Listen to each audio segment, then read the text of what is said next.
Media circle நேயர்களுக்கு வணக்கம். இன்றைக்கு நம்மோடு நேர்காணலுக்காக தயாரிப்பாளர் பாஃப்டா தனஞ்சயன் அவர்கள் அமெரிக்காவில் வந்து ஆன்லைன் வாயிலாக நம்மளோடு இணைகிறார். சார் வணக்கம். வணக்கம். நேற்று காலையில் தனிநபர் நீதிபதி கொடுத்த தீர்ப்பின் அடிப்படையில் நம்ம பேசியிருந்தோம். ஜனநாயகன் படம் பொங்கலுக்கு வெளியாக வாய்ப்பு இருக்கு அப்படின்னு நம்ம பேசியிருந்தோம். மாலையில் தலைமை நீதிபதி அவர்கள் வந்து 21ஆம் தேதி இந்த வழக்கை ஒத்தி வச்சார். கிட்டத்தட்ட இந்த பொங்கலுக்கு ஜனநாயகன் ரிலீஸ் ஆகாது அப்படிங்கிறத புரிஞ்சுக்க முடியுது.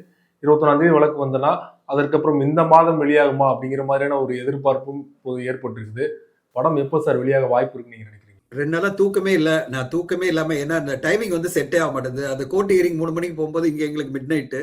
ஸோ ஆனா அந்த மிட் நைட்ல நான் வந்து எப்படியாவது ஒரு நல்ல தீர்ப்பு வந்துராதா, சொல்லுவாங்களா நாளை தீர்ப்பு மாதிரி ஒரு நல்ல தீர்ப்பு வந்து இந்த படம் ஜனநாயகன் இந்த பொங்கலுக்கு வந்துராதா அப்படின்னு ஏங்கிக்கிட்டு இருக்கிற லட்சக்கணக்கான ரசிகர்கள் நானும் ஒருத்தன். ஸோ நான் ரொம்ப எதிர்பார்த்திருந்தேன் எப்படியாவது வந்து ஜஸ்டிஸ் திருமதி ஆஷா அவர்களுடைய ஜஸ்டிஸ் வந்து அவங்க வந்து நிறுத்த மாட்டாங்க அப்படின்னு நான் நினைச்சிருந்தேன். நான் காலையில நம்ம பேசின பிறகு நான் நினைச்சிருந்தேன் கண்டிப்பா வந்து அதை வந்து இது ஸ்டே கொடுக்க மாட்டாங்கன்னு நினைச்சிருந்தேன். ஆனா அவங்க ஸ்டே கொடுத்தது நினைச்சோன்னே அப்படியே ஷாக் ஆயிடுச்சு.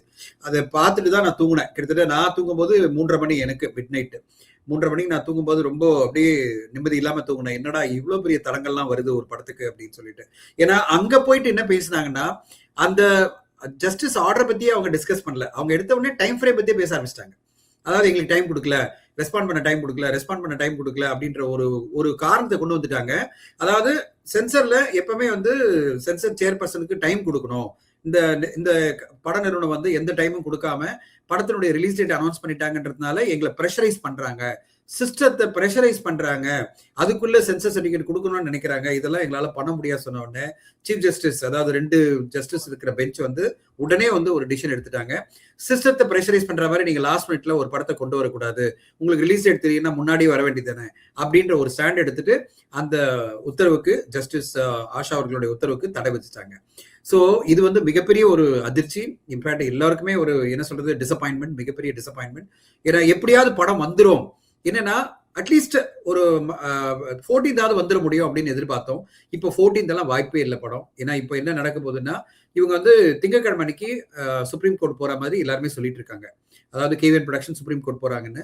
சுப்ரீம் கோர்ட் போனாலும் உடனே ஹியரிங் வருமான்னு சொல்ல முடியாது. அதாவது அவங்க சுப்ரீம் கோர்ட் மண்டே அன்னைக்கு அப்பீல் கொடுக்குறாங்க. அது வந்து லிஸ்டிங் எப்போ பண்ணுவாங்க தெரியாது. லிஸ்டிங் வந்து மண்டே பண்றாங்களா டியூஸ்டே பண்றாங்களா, அது பிறகு 14ஆம் தேதி லீவு சுப்ரீம் கோர்ட் சங்கராந்திக்காக. அது பிறகு திருப்பி 15 16 அவங்க கேட்டுட்டு என்ன ஜட்மெண்ட் வரும்னு சொல்ல முடியாது. அதுக்கு பிறகு வந்து எப்போ படத்தை ரிலீஸ் பண்ண முடியும்? ஏன்னா அந்த என்டையர் வீக் போயிடுச்சுன்னா அது பிறகு ரிலீஸ்னா 23ஆம் தேதி பண்ண முடியுமா அப்படின்றதெல்லாம் ரொம்ப பெரிய கேள்விக்குறியா இருக்கு. இப்போ போற வேகத்தை பார்த்தா சுப்ரீம் கோர்ட்லயே போயிட்டு இவங்க இது மாதிரி பண்றாங்கன்னா இப்ப சுப்ரீம் கோர்ட் போனாங்கன்னா அங்கேயே போயிட்டு இவங்க இது மாதிரி தான் வாங்க போறாங்க போல இருக்கு. சோ ஒரு மிகப்பெரிய போராட்டத்தை தான் ஜனநாயகன் படக்குழு நோக்க போகுது. ரிலீஸ் டேட் என்பது அவங்களுக்கு ஒரு மிக தாமதமா தான் கிடைக்கும். அவங்க வந்து தடுக்க முடியாது, இந்த படத்தினுடைய ரிலீஸை தடுக்க முடியாது. ஆனா தொடர்ந்து வந்து அதுக்கு தடைகளை ஏற்படுத்திட்டே இருப்பாங்க, டிலே பண்ணிட்டே இருப்பாங்க. கண்டிப்பா எப்போது கொடுத்துருவாங்க. ஆனா அது எப்போ கொடுப்பாங்கன்றதா மிகப்பெரிய கொஸ்டின் மார்க்கா இருக்கு.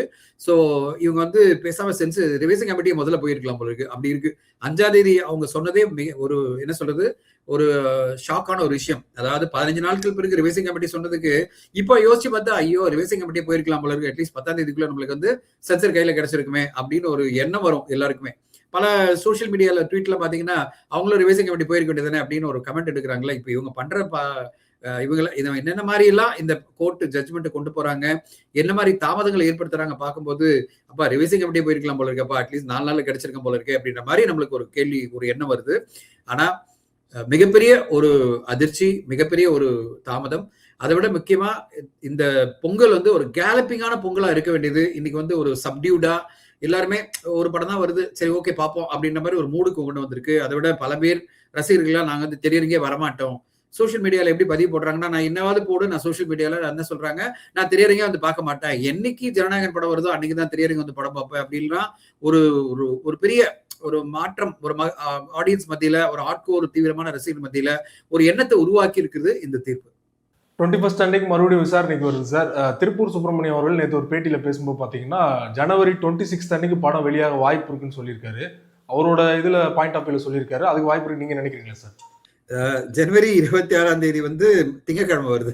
திங்கட்கிழமை எப்படி படத்தை ரிலீஸ் பண்ண முடியும்?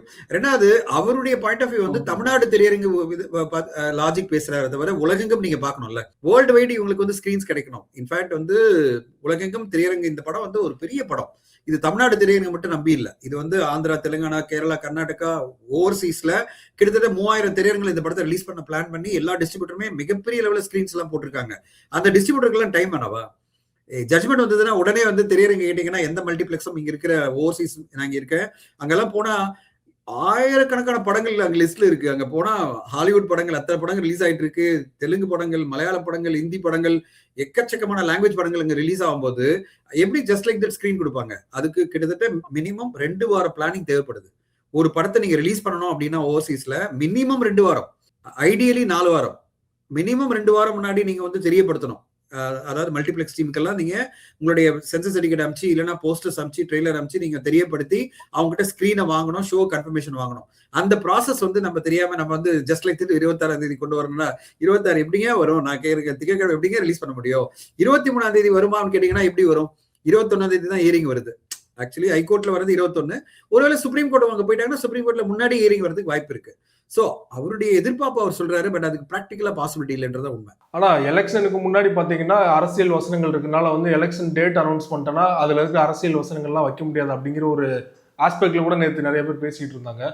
ஸோ அது எப்படி சார் போகும்னு நினைக்கிறீங்க? உண்மை நீங்க வந்து எலெக்ஷன் டேட் அனௌன்ஸ் பண்ணிட்டாங்கன்னா அதாவது கோட் ஆஃப் கான்டாக்ட் வந்துடும். எலெக்ஷன் ஆஃபீஸருடைய கோட் ஆஃப் கான்டாக்ட் வந்துடும். என்டையர் நிர்வாகமே எலெக்ஷன் ஆஃபீஸர் கிட்ட போயிடும். இப்போ கோட் ஆஃப் கான்டாக்ட் வந்துச்சுன்னா சிஎம்ல இருந்து மினிஸ்டர்ஸ்ல யாருக்குமே பவரே இல்லை. அது பிறகு அவங்க வந்து கோட் ஆஃப் கான்டாக்ட்ல அவங்க வந்து எப்படி பாத்தீங்கன்னா காபந்து அரசாங்கம் தான். Election code of contact announce பண்ண பிறகு அவங்க காபந்து அரசாங்கம் ஒன்லி லா அண்ட் ஆர்டர் தான் அவங்க பாத்துக்கணுமே தவிர அட்மினிஸ்ட்ரேட்டிவ் டிசிஷன்லாம் எடுக்க முடியாது. ஃபைனான்சியல் டிசிஷன், அட்மினிஸ்ட்ரேட்டிவ் டிசிஷன், புது லா எல்லாம் கொண்டு வர முடியாது. அப்போ இவர் வந்து தாவேக்கான கட்சியை ஏற்படுத்திட்டு இன்னைக்கு எலெக்ஷன் வைக்க போறாரு, அவருக்கான சின்னம் ஒதுக்கப்படும். அப்படி இருக்கும்போது அவர் எப்படி அவர் படத்தை அலோ பண்ணுவாங்க? கோட் ஆஃப் கான்டாக்ட்ல அவரோட படம் வந்து ப்ராபகண்டாவா ஒரு படமா இருந்ததுன்னா கண்டிப்பா அலோ பண்ண மாட்டாங்க. அவங்க என்ன சொல்லுவாங்க? எதுவுமே வரக்கூடாது சொல்லுவாங்க. In fact election code of contact announce பண்ண பிறகு நீங்க ஒரு வீடியோ கூட போட முடியாது. எல்லாமே அவங்களோட பர்மிஷனோட தான் போடணும். ஒரு வீடியோ வந்து நீங்க வெளியிட போறீங்க, ஒரு அனௌன்ஸ்மெண்ட் பண்ண போறீங்கன்னா அந்த வீடியோ எலெக்ஷன் ஆஃபீஸருக்கு போயிட்டு அவங்க அப்ரூவலோட தான் வெளியிடணும். அப்படி இருக்கும்போது படத்தை எப்படி வெளியிட முடியும்? அப்போ இந்த படம் எப்போ வரணும்னா எலெக்ஷன் டேட் அனௌன்ஸ்மெண்ட் முன்னாடி வந்தே ஆகணும். இல்லைன்னா எலெக்ஷன் பிறகு தான் வரும். ஸோ அது என்ன, இது வந்து அந்த அளவு போகுமா தாமதமா ஆகுமா அதெல்லாம் வெயிட் பண்ணி தான் பார்க்கணும். ஜனநாயகம் பத்தி ஃபைனலா ஒரே ஒரு கேள்வி சார். கிட்டத்தட்ட விஜய் அவர்கள் வந்து இந்த ஜட்மெண்ட்டுக்கு அப்புறமா எதுவும் பேசல, கட்சியில இருந்து கூட யாருமே பேசல. ஸோ வந்து விஜய் அவர்கள் இதை வந்து ஓப்பன் அப் பண்ணி வாய்ஸ் அவுட் பண்ணுவார் நினைக்கிறீங்களா சார் இந்த இஷ்யூஸ் வந்து?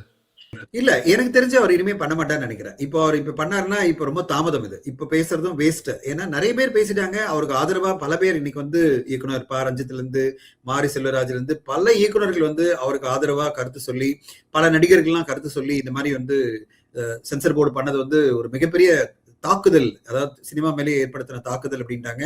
நான் பல ஊடகங்கள்ல பேசியிருக்கேன். அது மாதிரி என்ன திரைத்துறையினரும் தாண்டி முதல்வர் மு க ஸ்டாலின் அவர்களே வந்து ஒரு அறிக்கை வெளியிட்டிருக்காரு, கண்டன அறிக்கை. அதான் கடைசியில வந்தேன், அதுதான் சொல்ல வந்தேன். கடைசியில நம்ம அல்டிமேட்டா நம்ம எதிர்பார்க்க, அதாவது ஒரு இது என்னன்னா நம்முடைய ஆனரபிள் சிஎம் திரு மு க ஸ்டாலின் அவர்களே சொல்லிட்டாரு, சென்ட்ரல் கவர்மெண்ட் வந்து எல்லா ஏஜென்சியும் யூஸ் பண்ற மாதிரி சிபிஎஸ்இ யூஸ் பண்ண ஆரம்பிச்சிட்டாங்க, படங்களுக்கு வந்து மிகப்பெரிய பிரச்சனை ஏற்படுத்திட்டாங்க அப்படின்னு அவர் சொல்லிட்டாரு. இதுக்கு மேல என்ன புதுசா சொல்ல வேண்டியிருக்கு? அதனால இப்போ விஜய் சார் எது சொன்னாலுமே ஏங்க இவ்வளவு நேரம் கழிச்சு சொன்னீங்க ஃபர்ஸ்ட் கேள்வி வரும். அடுத்த கேள்வி என்ன வரும்னா பிரச்சனை வரும்போது நீங்க பேசல, இப்ப ஏன் பேசுறீங்கன்னு சொல்லுவாங்க.